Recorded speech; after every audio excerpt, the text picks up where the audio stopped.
ఏం చేయాలంటున్నారో ఏమో. శివ అశ్వరాపేట నుంచి. శివ గారు నమస్కారం, మాట్లాడండి. మీరేమంటారు? ఆంధ్రప్రదేశ్లో మారుతున్న రాజకీయమా, లేకపోతే ఏమో ఎవరిని అవమానిస్తున్నారు? ఎవరిది పై చేయవద్ది? లోకేష్దా, పవన్ కళ్యాణ్దా, లేక చంద్రబాబు గారి పరిస్థితి ఏమిటి? మీకేమనిపిస్తోంది? కేసర్ గారు, మీకు ప్యానలిస్టులకి గుడ్ మార్నింగ్ అండి. నాకు తెలిసి పవన్ కళ్యాణ్ లోకేష్ ని సీఎం చేసిన ఒప్పుకుంటాడండి. ఎందుకంటే ఆయనకి డిప్యూటీ సీఎం పదవే ఎక్కువ, ఆయన ఉన్న 20 సీట్లు. అంతేనా? సింగిల్ గా అయితే ఆయన కూడా గెలుపుతాడో లేదో తెలియదు. ఇంకొక చిన్న విషయం అండి, పవన్ కళ్యాణ్ బయటకు కూడా వెళ్ళే సాహసం చేయడు. ఎందుకంటే 10 మంది ఎమ్మెల్యేలు 12 మంది టీడీపీ వాళ్ళే ఉన్నారు. కరెక్ట్ పాయింట్ చెప్పారు. మీకు ఒకటి అర్థం చేసుకోండి, బయటకు వెళ్ళగొస్తాడండి. ఆయన దమ్ము లేదు. సింగిల్ గా పోటీ చేస్తే ఆయన కూడా గెలిచేవాడు లేదు అనుకుని ఆయన క్యాడర్ ఏం చెప్పాడండి, మనకు అంత సీన్ లేదు, ఇంకో 10-15 ఏళ్ళైనా సీఎం చంద్రబాబు నాయుడు, మనకంత సీన్ లేదు, మీరు నన్ను గెలిపించలేరని ఆయన ఫస్ట్ నుంచి చెప్తాను ఉన్నాడు. అవును, బయటకు వచ్చే దమ్ము అంటే ఇవన్నీ అవమానాలు కదా. నేను పెద్ద నాయకుడిని, నాకు ఢిల్లీలో కేంద్ర మోడీ నా చేతిలో ఉన్నారు, అమిత్ షా నా చేతిలో ఉన్నారని చెప్పానికి ఎంతకంటే అవమానం ఏముంటుంది? ఏమన్నా ఆయన చేసే పనుల కంటే అవమానం ఎక్కువ కాదండి ఇది. అంతేనా? రాజకీయాలు అవమానాలు అవి ఉండవండి. ఆత్మహత్యలు అంటారు చూడండి, అది పెద్ద లెక్క కాదండి. ఏదో ఆయనకి వరుస కుదిరింది, ఉప ముఖ్యమంత్రి అయ్యాడు, దీంతో సరిపెట్టుకోమని తెలుగుదేశం వాళ్ళు చెబుతున్నట్లుగా ఉంది.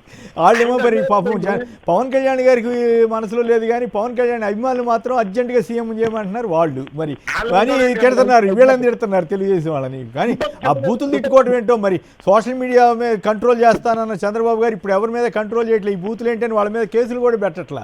అది పరిస్థితి. ఒక్క సింగల్ మాట అండి, పవన్ కళ్యాణ్ గారు ఒక్కొక్క నియోజకవర్గానికి ఒక 100 మంది కుర్రోళ్ళకి 10 లక్షలు చొప్పున ఇస్తా అన్నాడండి. 175 పాతికేమో పార్లమెంట్, 200 నియోజకవర్గాలకి 200 × 100 20,000 మందిని. అంటే నేను పారిశ్రామికవేత్తలు చేస్తున్నాడు అన్నాడు. అంటే 5 సంవత్సరాలు 1,00,000 మందిని చేయాలి. ఇప్పుడు 800 అయిపోయింది, ఇంకా 3 నెలలు కూడా లేదు. ఇది చంద్రబాబు గారి దగ్గర నుంచి నేర్చుకుని ఉంటాడులే. చంద్రబాబు గారు అంటాడు ఇంటింటికి పారిశ్రామికవేత్తలు చేసేస్తానంటాడు కదా. దేంట్లో 10 లక్షలు ఇచ్చి నేను చేస్తానన్నాడు. ఇవన్నీ ఉత్తి మాట్లాడిన సంగతి అర్థం చేసుకోవాలి. ప్రతిపక్షంలో ఉన్నప్పుడు ఎవడన్నా పోతే డబ్బులు ఇచ్చినాడు. ఇప్పుడు రామ్ చరణ్ తరపున 2 పోతే డబ్బులు ఎవడో కూడా బాధపడ్డాడండి. అదేందో కూడా నాకేం అర్థం కాదు. ఇప్పుడు లేదండి, కౌలు రైతులు. కౌలు రైతులదా? Okay okay, right. హేమాద్రి గారు, విజయవాడ. థ్యాంక్ యూ అండి. హేమాద్రి గారు నమస్కారం, సంక్షిప్తంగా మాట్లాడు. నమస్తే సార్. నమస్తే, మాట్లాడండి. దావోస్ పర్యటనలో పారిశ్రామికవేత్తలు హలో సార్ వినపడతాను. దావోస్ పర్యటనలో ఈ మన లోకేష్ గారు చెప్తున్నారు, పారిశ్రామికవేత్తలు అడుగుతున్నారట వచ్చేసారి జగన్ గారు రాకుండా చూసుకోమంటే అది నా బాధ్యత, ఐ విల్ టేక్ కేర్ అని చెప్తున్నారట.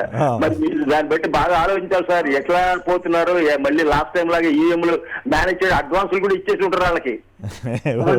నెక్స్ట్ టైం మేమే వస్తాం, మాకే మీరు కాదు కదా. కాదు అది ఏమైందంటే ఆయన మొన్న ఆ మధ్య అనేసరికి ఓహో వీళ్ళు తెలుగుదేశం వాళ్ళు రారు అనమాట అనే ఫీలింగ్ వచ్చేసరికి మళ్ళీ దాన్ని సరి చేసుకునే ప్రయత్నంలో ఆయన లోకేష్ గారు ఇట్లా మాట మార్చి ఉండొచ్చు బహుశా.